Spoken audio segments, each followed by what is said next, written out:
Support for this episode of Judaism Unbound comes from the Oshman Family JCC in Palo Alto, California, whose vision is to be the architects of the Jewish future. The Oshman Family JCC empowers you to experience Jewish paths toward a life of joy, purpose, and meaning through innovative Jewish learning and wellness programs, community building, and initiatives to develop the next generation of Jewish leaders. Learn more at www.paloaltojcc.org. This is Judaism Unbound, episode 361, Spiritual Abundance. Welcome back, everyone. I'm Dan Liebenson. And I'm Lex Rofberg. And today we are continuing our series on spirituality, exploring the question of what it means to create a new spiritual community. Our guest today is Ariana Katz. She is the founding rabbi of Hinenu, the Baltimore Justice Shtibel.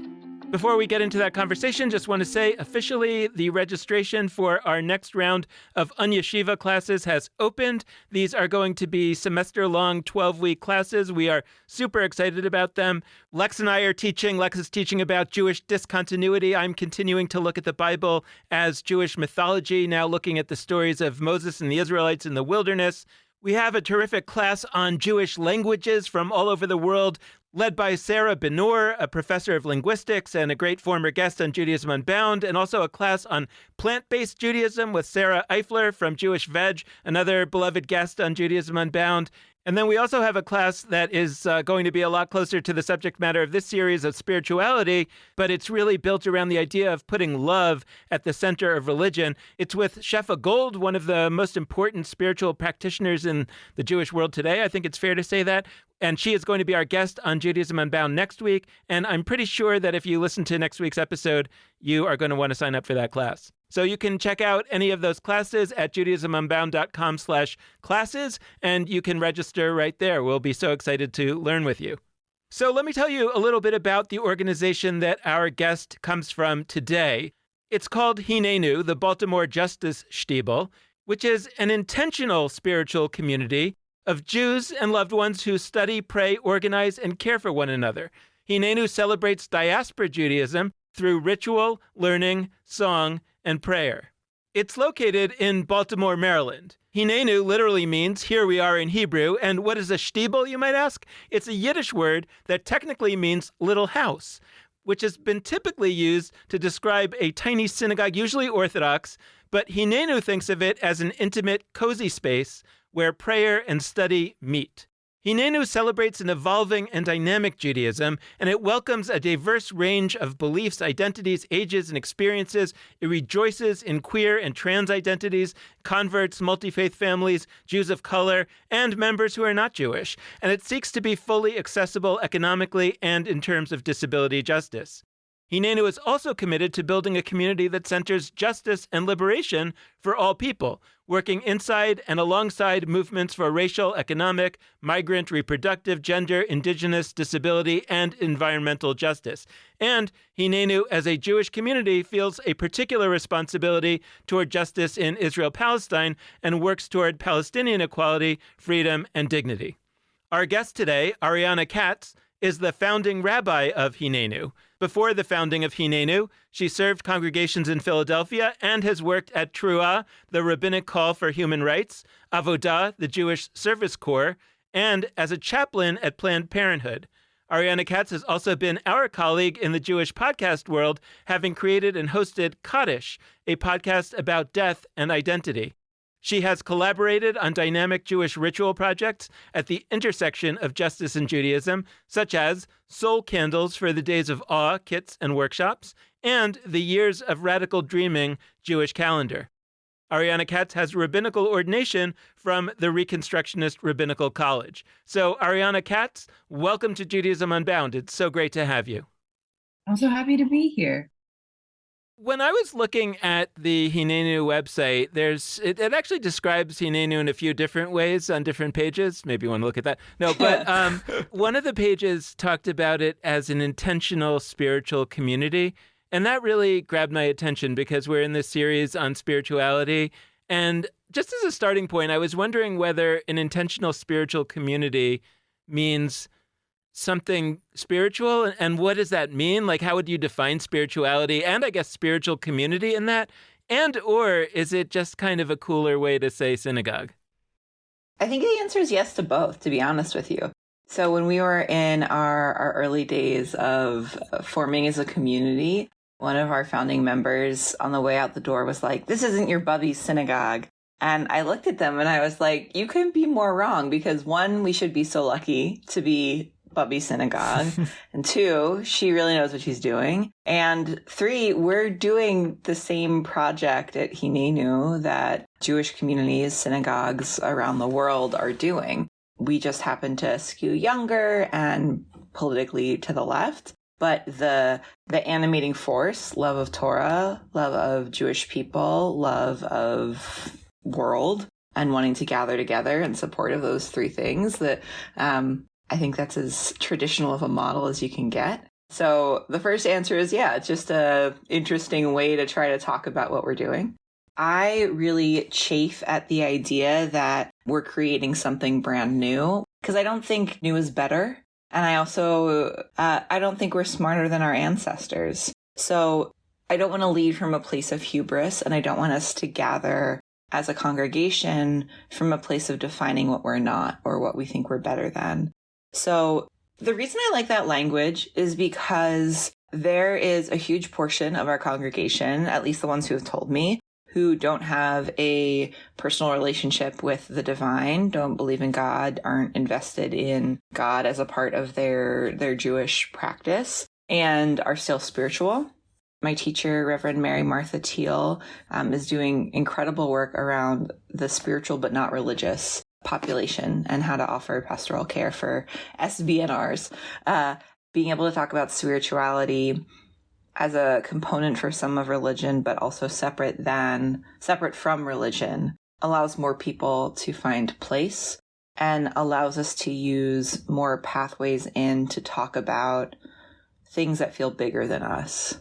I don't care what you call it. I happen to have a second grade style personal relationship with a divine that I can't believe they let me graduate from RRC with. RRC is the Reconstructionist Rabbinical College where I graduated from. I don't actually care what's bringing someone to shul. And I think talking about ourselves as an intentional spiritual community, my hope is that it communicates that we are invested in these big questions of ethics and how we move through the world without necessitating one particular correct answer. When I read or hear intentional spiritual community, I am forced to think about, or maybe not forced, I am encouraged to think about, okay, so what are you in contrast to? What, and that's in a few ways. So you could imagine an unintentional spiritual community. Then next you can imagine the intentional unspiritual community. Yeah. And the last would be the intentional and spiritual individual, or like non-community, like both intentional and spiritual, but it's one person. It's not a community. So I'm curious if you can get at like those three pieces, because I see people use the language of intentional community sometimes. I see people say spiritual community, but you've used both. And so it allows us to really ask, like, is there a difference between the two? What's intentionality that isn't spiritual? What's spirituality that is less intentional? Gorgeous. I love this question. And also, I'm so glad that we are, as a congregation, in the midst of our rebrand, where we're going to read every word on our website, knowing that folks are engaging with what we put out there in the world so carefully. Ooh, hello. Okay, so the angle that feels easiest is talking about when the community is intentional, but the spirituality is missing. So when I think about that, I think about the feeling of obligation, not in the good way. So I love feeling obligated. I think that's one of the most Jewish things about me. It makes me feel really good in my relationships and in my practice, especially when it's not coming from a place of guilt, but desire to be in a covenanted relationship. And when I think about the ways that some of our members or larger systems in the Jewish community work, it's from the negative sense of obligation, from a sense of guilt or inherited trauma. If I don't do this thing, then the big bad is going to come.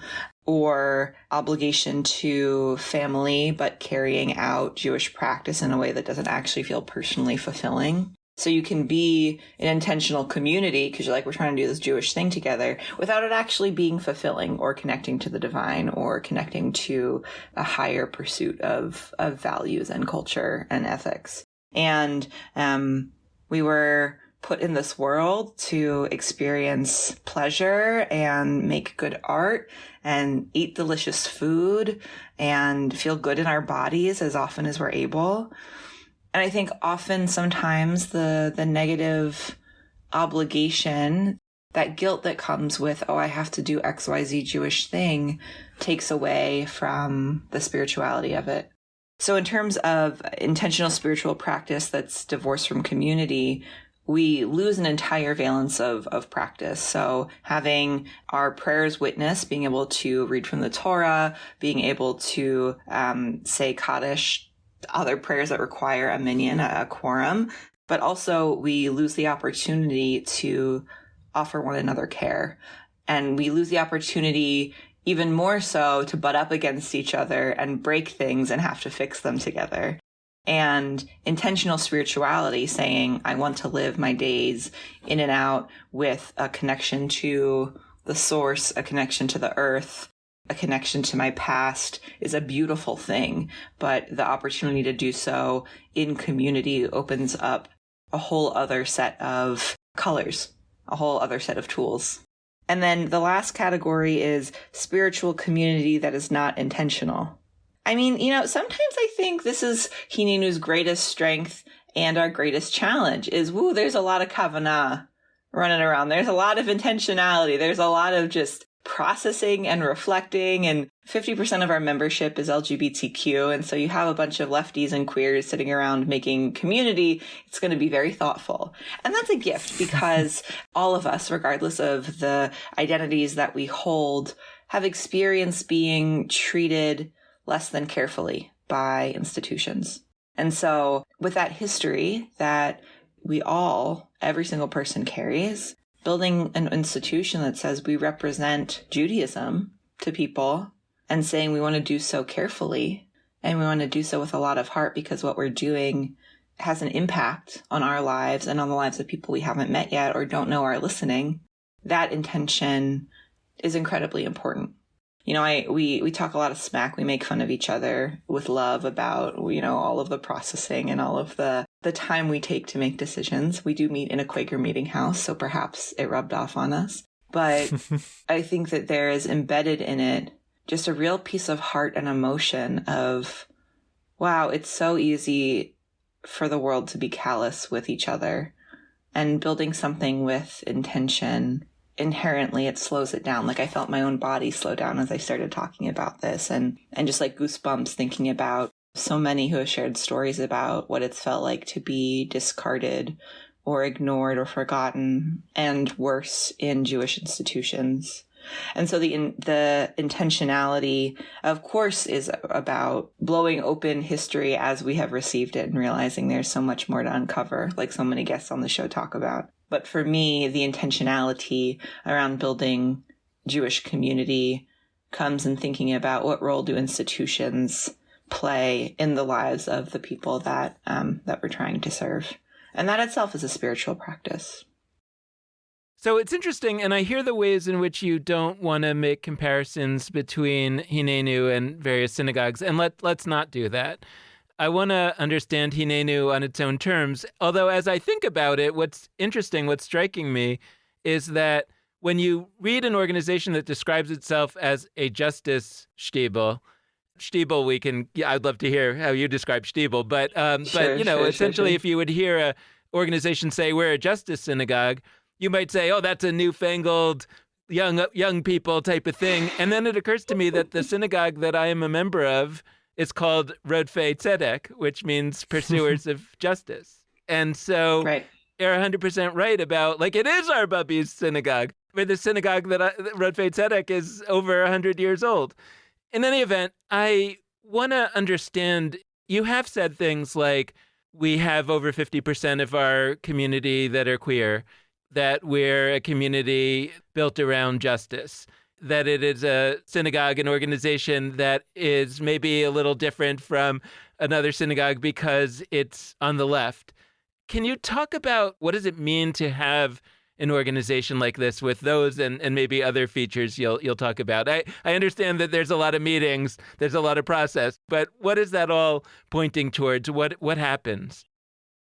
I think it goes in two directions. I think that there is the internal understanding of justice at home and justice in the streets. And I talk about this when I do weddings, that the Jewish investment in a wedding is like, yeah, what's happening between the couple or the people getting married is great, but there's a larger global universal implication that there is something happening. And the Sheva Bracha of the 7 wedding blessings model that, right? Because it starts global, and it's not until blessing number 6 of 7 that we're like, oh yeah, there's a couple getting married under this chuppah. So I think about justice at home and justice in the streets. Of course, we know that real life blends the two. But I think about the interpersonal work, the healing work that can happen in Jewish community. Being a student at RRC, was not prepared to leave the gay Hogwarts in the woods, which is how I describe RRC, and find myself here in Baltimore, which is a really politically conservative town for Jews.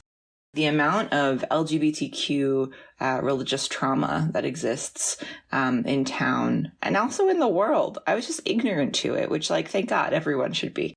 But so the act of being queer affirming, of having our religious school children like walk the runway to like cheer them on in their Purim costumes, because many of them have seen Drag Race, or to have a queer kids hangout club as a part of our religious school curriculum. For some of our members to see a woman rabbi, a fat woman rabbi at the front of the room, and see themselves or someone they love reflected back at them, as well as I've mentioned before, a real desire to continue thinking about how do we learn about harm and repair and practice it amongst ourselves? How do we affirm, and this is looping back, so good luck to you, Lex, as you edit, but how do we affirm the ways that we build our families? I would say the majority of the partnered couples at Hinenu are multi-faith families. And from the very beginning, non-Jews have been full members, regardless of whether or not they're attached to a Jewish family, as long as they're invested in our Jewish communal mission. And we have one beloved member who's a Catholic deacon who has been teaching Torah, Hebrew Bible, for his whole career. And he said, Judaism is an alive tradition, and I don't want to teach it like it's something historical or outdated. And he moves the most furniture. So shout out to you, Joe. So the presence of inclusion, it feels like such a gross word, right? Someone at Yom Kippur once said that we're not including anyone. People who are usually on the fringes at Shul are the ones driving our congregation. Jews of color are leading Shabbat services, are calling out and calling in, as opposed to standing on the sidelines. That are people who are leading our discussion about disability, justice, and inclusion are disabled. We're naming who is present in the room and trying to think about who's missing. That's the stuff that's happening at home. That shouldn't be unique. I don't want that to be interesting. Like, I want this to be a boring thing that people fast forward through. And the sadness is that I have to keep remembering that that's not the case. There are still a lot of like non-Jewish moms who run drop-off for religious school and are the ones ensuring that their kids are actually getting a religious school education but can't come up on the bima for an aliyah, for an honor, when their kids are become b'nai mitzvah. And at Hinenu, it just was never a second thought. So there's the internal affirmation in that work. And then there's also the internal political education. Israel-Palestine is a huge part of why people wanted a congregation like ours at all. Many members have been alienated from Judaism and Jewish community because of their Palestine solidarity politics, and are looking for a place to engage with other Jews from a place in which it is not negotiable the basic humanity of Palestinians just because Jews are having the conversation. And also the healing that comes with being a progressive Jew, trying to own our stuff, our diversity of stuff, find our place, and center the most impacted, which are Palestinians living under under the occupation and surviving the ongoing Nakba. So the work of finding ourselves in each other in our tradition, doing that internal communal healing work, is what it means to be justice-driven at home. Yeah. We've had a number of moments on this podcast where we've talked about the word inclusion, and I love that you could just start from the place of, we all know it's kind of an icky word. That's still not clear to everyone, that it implies that, yeah, you're including people, but like it's sort of this act of generosity where you are not part of group X and you are including group X, as opposed to like actively having them be the ones that include anybody else. So I'm grateful to you for re-upping that point. But what's clear with your congregation is like 50% or more of the place is queer, is progressive, is in interfaith relationships. Like nobody's going to feel unsure if they're welcome when most of the room looks like them. That's, or maybe not nobody. It's less likely. But I wanted to sit with a moment that you said really quickly that I actually think is very profound, which is you said in the context of we have lots of meetings, we have lots of intentionality, that you meet in a Quaker meeting house, and maybe that rubs off on us. I'm sure that was, in jest to some extent, but I'm curious about the ways in which that might be deeply true. And I'm not so much talking about like Quakers specifically, but I do think Quakers are a few things. One, historically deeply embedded in the left and in justice struggles in this country. That is, I don't want to say it's true of all Quakers, but it is often true of Quaker communities. And it's a not Jewish building, right? Like if you meet in a Quaker meeting house, that's one of those situations where like for the spouses of Jews that are going with their families and they themselves aren't Jewish, there might be a little less of a barrier if it's like, oh, I'm going to a Quaker meeting house. I've been to a Quaker meeting house, or I've been to, like, that feels comfortable if they're somebody who has experienced that. Anyway, what it points to is that you're deeply connected right down to the building you meet in with other communities. And so I'm curious to hear what it looks like for you to be in partnership with other, whether it's religious communities or just activist communities in Baltimore and beyond. What does that look like? We continually have an issue with acoustics, and I love it so much because Homewood Friends was built, I think, in the 1600s, created for a spiritual practice that is inherently pretty quiet. But when we get in there, girl, it's loud and it bounces off the walls because the building was not built for loud Jews nigooning our faces off. And that delights me. For people from a lot of different angles, being able to enter into a space without heavy religious iconography is a lower barrier to entry. If you're used to walking into a church and feeling bad about yourself, or a synagogue and feeling unwelcome, it lowers one of the many things that you have to think about. There's also the Baptist church that gathers there, 2 meditation groups, an evangelical Bible study, the Friends, and us. Like, there's a lot happening in that space. And that's how I think that's the future of buildings where religious people gather. So, we are going into our 5th year as a congregation, and we formed in part because the majority of our membership was already involved in civic work and organizing work. And so for a lot of folks, they needed a place where they could recharge because they were already out in the world organizing. And I think it's a really interesting question that I would love to talk to anyone who wants to about what is the usefulness of synagogues in organizing work? Because we're still figuring it out. Even though justice is in our name, what is the unique contribution that a synagogue can bring? Is it mobilizing bodies? Is it mobilizing dollars? Is it showing up at community meetings in support of particular issues? Or is it interfaith work? We're taking bites out of all of that. I don't have a theory of change yet, which is vulnerable to admit because of our name, which was the placeholder name on the Google Doc that I was using when I was trying to convince people to have coffee dates with me. That's where the name came from. And so we are involved in various campaigns.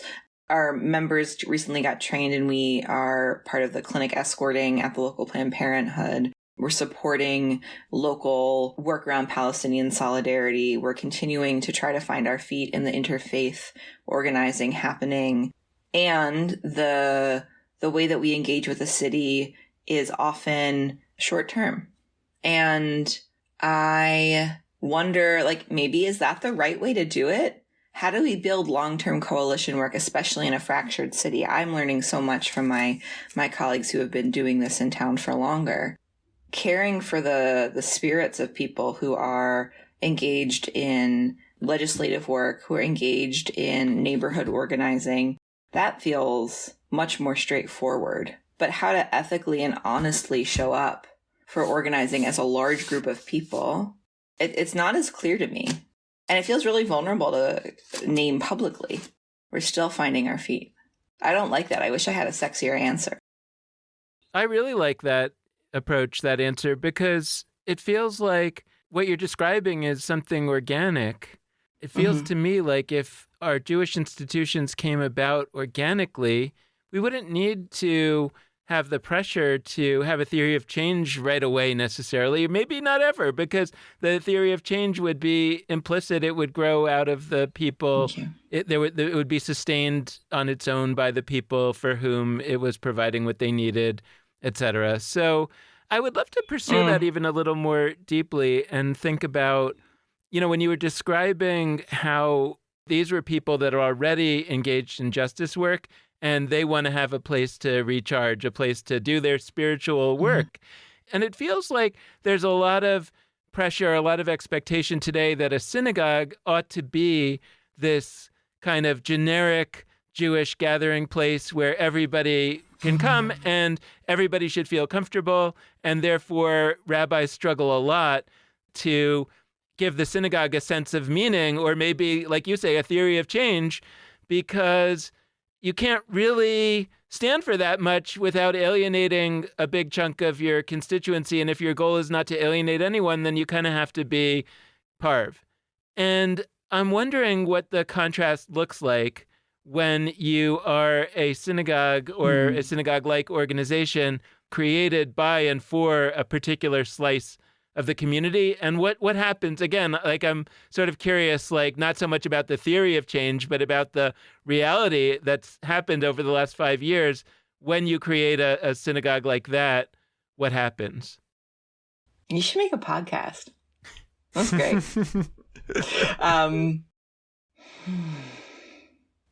There's so much in that question. Yeah, I think that there's like a core truth in your reflection that because our tradition is as old and wide and deep as it is, not that Judaism can say anything you want, but that there are a lot of different footholds and ways of finding ourselves in our tradition. Every community serves a specific group of people, whether or not they admit it. It serves a group of people with explicit political values based on what the congregation does or doesn't sponsor, centers certain talents and skills, centers certain family structures and classes. Depending on how financially accessible your synagogue is, it's going to tell you whether or not you belong there and whether or not you have to furnish them with your W-2. Every congregation serves a specific subsection of our Jewish community. It's just a question about how honest we are.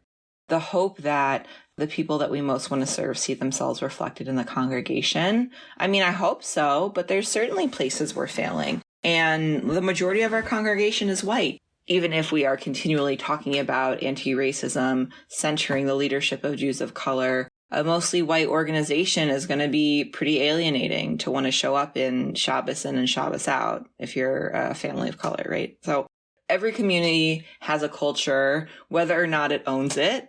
And what we're doing at Hinenu is just we're in the process of culture formation. I often get this question around Israel. And this question is like, I don't believe XYZ, or I can't, I don't align myself with XYZ opinion. Can I still come to the shul? I was like, sure, you can come to the shul, but you have to understand that Palestinian solidarity was unanimously voted into our values when we brought them together in our first year of creation. So if you can get down with that, come to shul. Because there are so many communities that the members of our congregation who carry various marginalized identities have to sort of swallow in order to participate in dominant culture.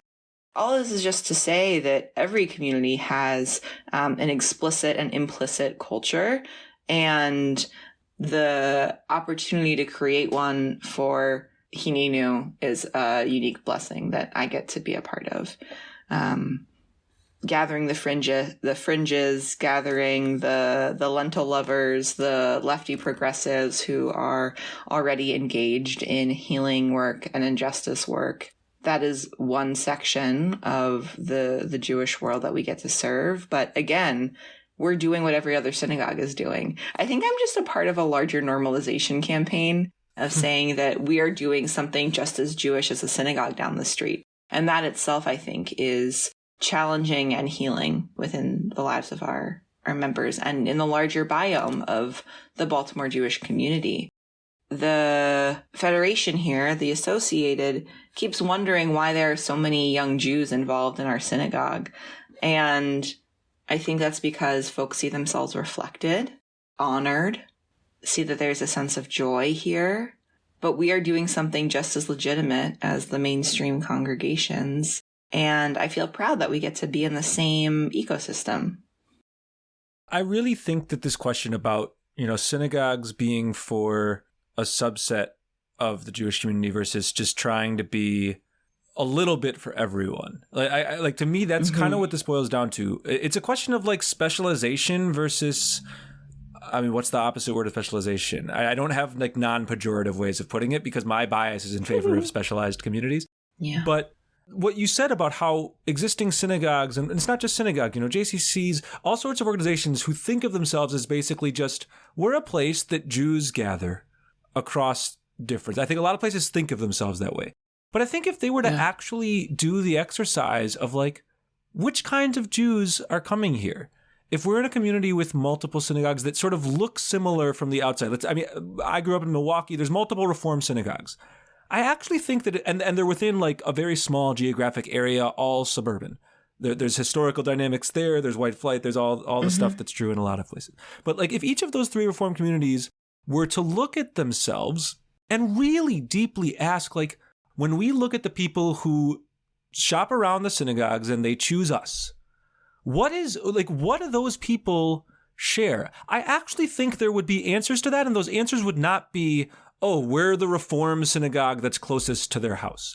For some people, that might be the answer, by the way. And I think that if there are any communities for whom the main factor that makes them what they are is that they are a bunch of people that live in a geographic location, I would ask them to maybe shoot for something deeper.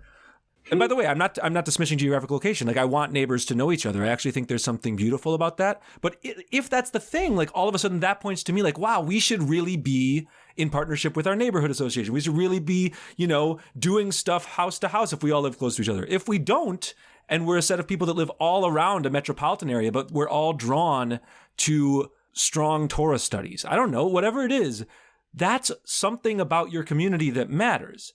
But I think because we've just operated in this world for so long where the types of synagogues are conservative, reform, reconstructionist, orthodox, I don't think those terms mean a whole lot to a typical person setting foot in them week by week, or more likely a few times a year by a few times a year. So I'm kind of curious to dwell in that. I mean, you didn't say a should statement. I'm saying a should statement, and maybe you wouldn't, but my should statement is I believe that the Jewish community should proactively seek to have institutions that are not just, we're a place that gathers Jews across difference, and we don't define ourselves with reaching that specific a group of Jews.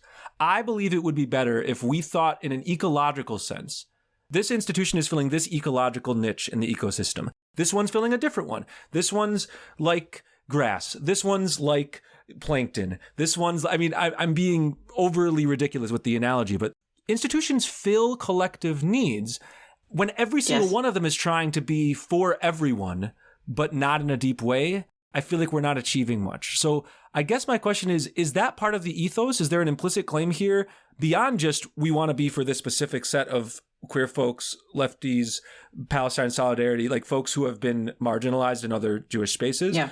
Is there an implicit claim here that's beyond that synagogues should stand for stuff? Yeah. Synagogue should stand for stuff, and also we shouldn't be in a war for souls.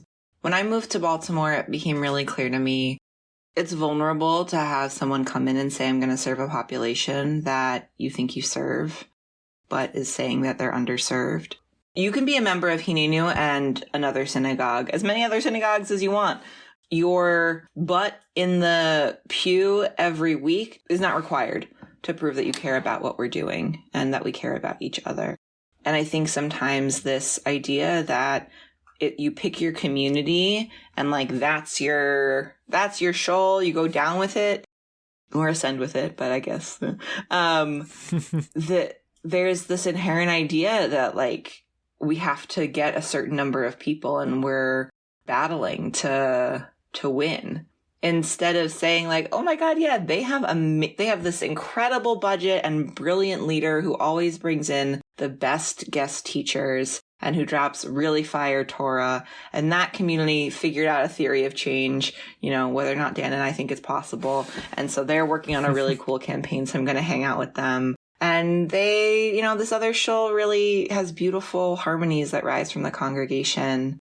I think that there is a sense of collaboration that has been lost by Jewish nonprofits and grantors and needing to be dependent on outside money, and also a sense of ego of if we can't be everything to our people, then we're nothing. Instead of being a little more comfortable with like a little bit of like a poly-participatory Jewish model that just says more is more.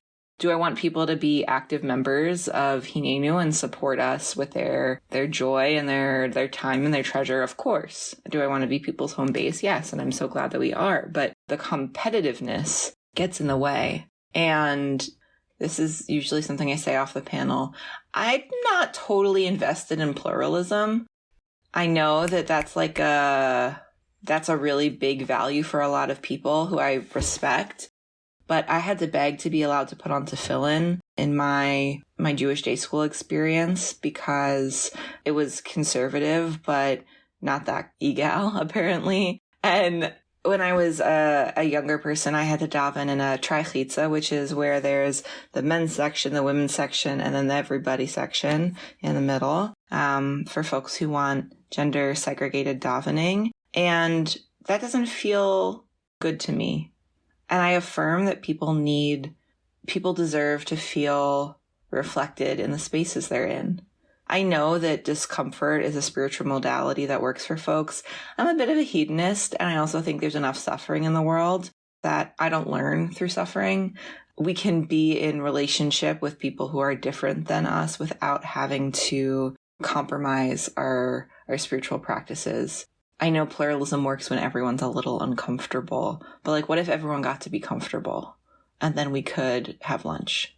And so I think that ties into what we're doing at Hinenu. Like, if someone listens to this episode and they're like, cool, like radical queer lefty shul in Baltimore, gonna visit next Shabbat. Oh my God, you're so welcome. Come on down. But I also want people to know that you don't have to hold those identities to want to be a part of a community where those identities are lifted up.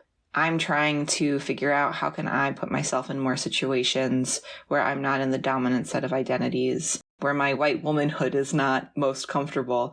And so I invite anyone who's interested to know that the community is centering people. We're gathering our tzitzit, we're gathering the corners of our talitot to the center, but that doesn't mean we welcome anyone who wants to be a part of that. There's this great t-shirt that says I'm not for everybody. And I think I had to really internalize that it's okay to not be for everybody. Not everyone wants a Spice Girls kavanah before the Baruch. I get that. I want that.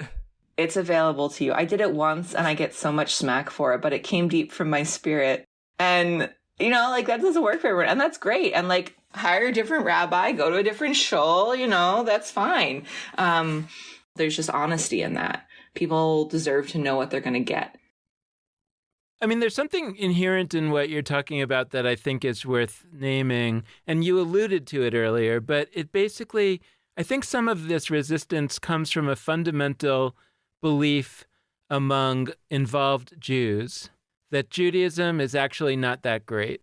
and that I can't imagine that too many more people than the ones that are currently involved are going to get involved. And so if your new synagogue comes to town and is succeeding, that probably means that you've taken away people from the other synagogues and you've kind of consolidated them into this new synagogue, as opposed to the possibility that there's these enormous numbers of potential joiners of Jewish institutions, whether they may or may not currently be Jewish, and that if there was an exciting, dynamic, new, or maybe not all of those things, but just niche, just oriented to center a certain type of person like you're talking about, that a whole bunch of different people would come. And I think that people fundamentally don't believe that's possible. And I wonder what the work is to shift that mindset, because I feel like there's spiritual work. People have to come into a new understanding of what Judaism could be, such that it would actually like fulfill their spirit in some way. And I think that if people had that experience, they would have a lot more faith, to use another word that I don't use all that often, but they would have a lot more faith that something really powerful is possible. And then they would be excited for all of these initiatives, even if they might in some way be competitive, right? Even if they were competitive, they would be excited about them because they would know that maybe this organization is going to do the thing that we haven't been able to do. And by the way, as a parent of children who are starting to be old enough to go out into the world and do things on their own, I'm feeling this in a powerful way because I start to see the ways in which my children are better than me in all kinds of ways, are more skillful than me and are better people than me in various ways. And my mindset isn't to hold them back and to say, oh, if they succeed, then that'll reflect badly on me. My sense when that's happening is like, maybe they'll be able to do the things that I wasn't able to do. And it frustrates me that that's not the overall mindset. And I understand the economics of it, but I think it's about more than economics. I think it's about some sense that I haven't had this experience of a powerful Judaism. You've unlocked the daily double. Ding, ding, ding. Abundance, right? This is like the buzzwords that you have to say in conversations like this. Being able to approach Jewish communal life from a place of abundance, the idea that there is more to uncover, there are more people, there is more inspiration, there is more generosity. I think that's really important. I mean, sometimes it's worth just pausing, and I'm curious if your listeners, how uncomfortable they'll feel with this. I really love Jewish people. I really love Jewish people. And I love Judaism. And I'm so grateful that I get to be a Jew. And why is that a nervous-making thing? Why is it a little scratchy for some people to hear, I love being Jewish? Now, that's a little bit because Jews with leanings towards fascism will use that to say, some chauvinistic translation of what it means to be a light to the nations, that like it's dangerous. But sitting from where I'm sitting, we got to say it more often.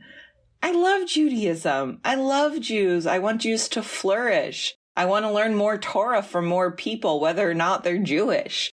And that perspective of not saying, well, why would you ever want to spend time in Jewish community? Like, you must secretly hate it, right? I think that suspicion really undergirds things. There's this whole other piece about Jews by choice who are really centered in our congregation. My partner is a Jew by choice and very aggressive about talking about their experience at mikveh.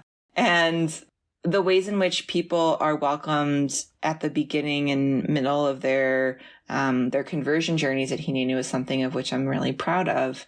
And that question that I think too many folks who are choosing Judaism get from born Jews of like, well, why would you want to be Jewish? It is incredibly alienating, but it comes from this place of self-loathing that you're naming of this sucks. You're going to run whatever the stories are.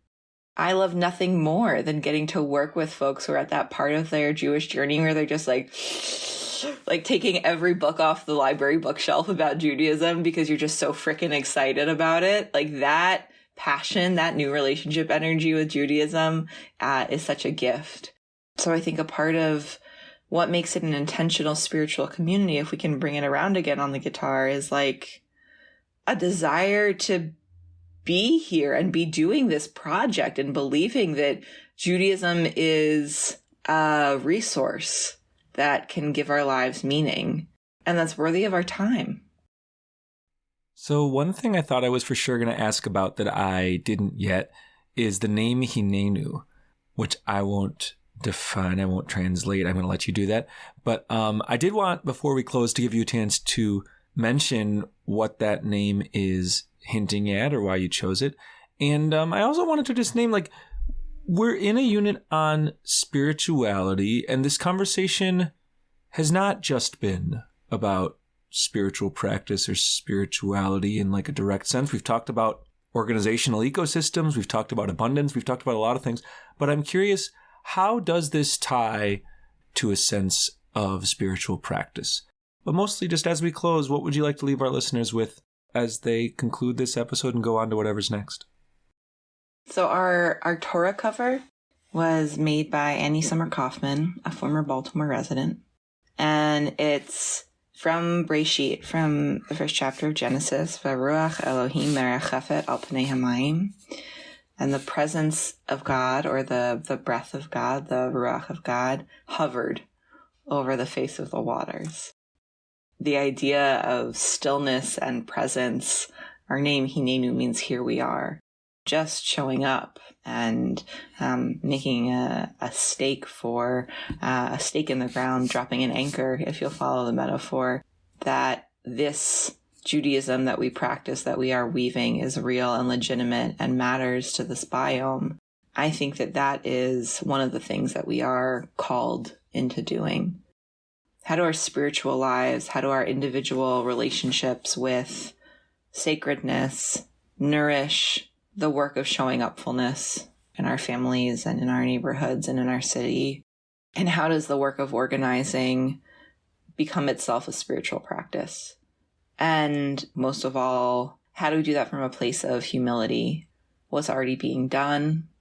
What's happened before in both our political traditions and in our spiritual traditions?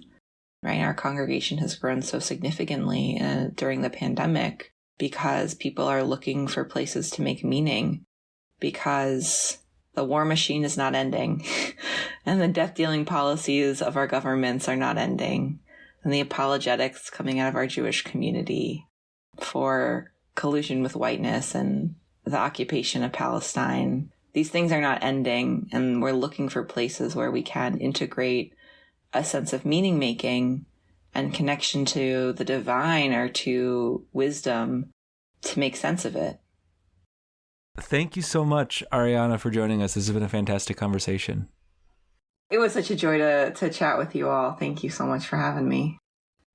And thanks so much to all of you out there for listening. We hope you've enjoyed this conversation, and we hope that you'll tune in again with us in the future, especially as we continue on this spiritual journey that is our spirituality unit of podcast episodes. We've got a bunch more coming your way, continuing on next week and beyond. So definitely listen into those. As we close out, we want to, of course, encourage you to check out our new Unyeshiva courses that will be beginning in February in just a few weeks. You can head to judaismunbound.com/classes to learn more. We're really excited about the folks who will be teaching, which include Dan and I, each teaching a class, and also the wonderful Sarah Bunin-Benor, Sarah Eifler, two Sarahs, both wonderful, and Shefa Gold.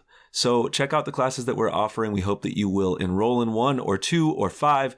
Always love to have you. So with that, we will close things out with this episode. And as we do so, we'll encourage you, as always, to be in touch with us. We love hearing your questions, your thoughts, your comments, your concerns, your everything. All of those are welcome. And here are the ways you can be in touch. First, there's our Facebook, Twitter, and Instagram pages. All of those are at Judaism Unbound for our handles.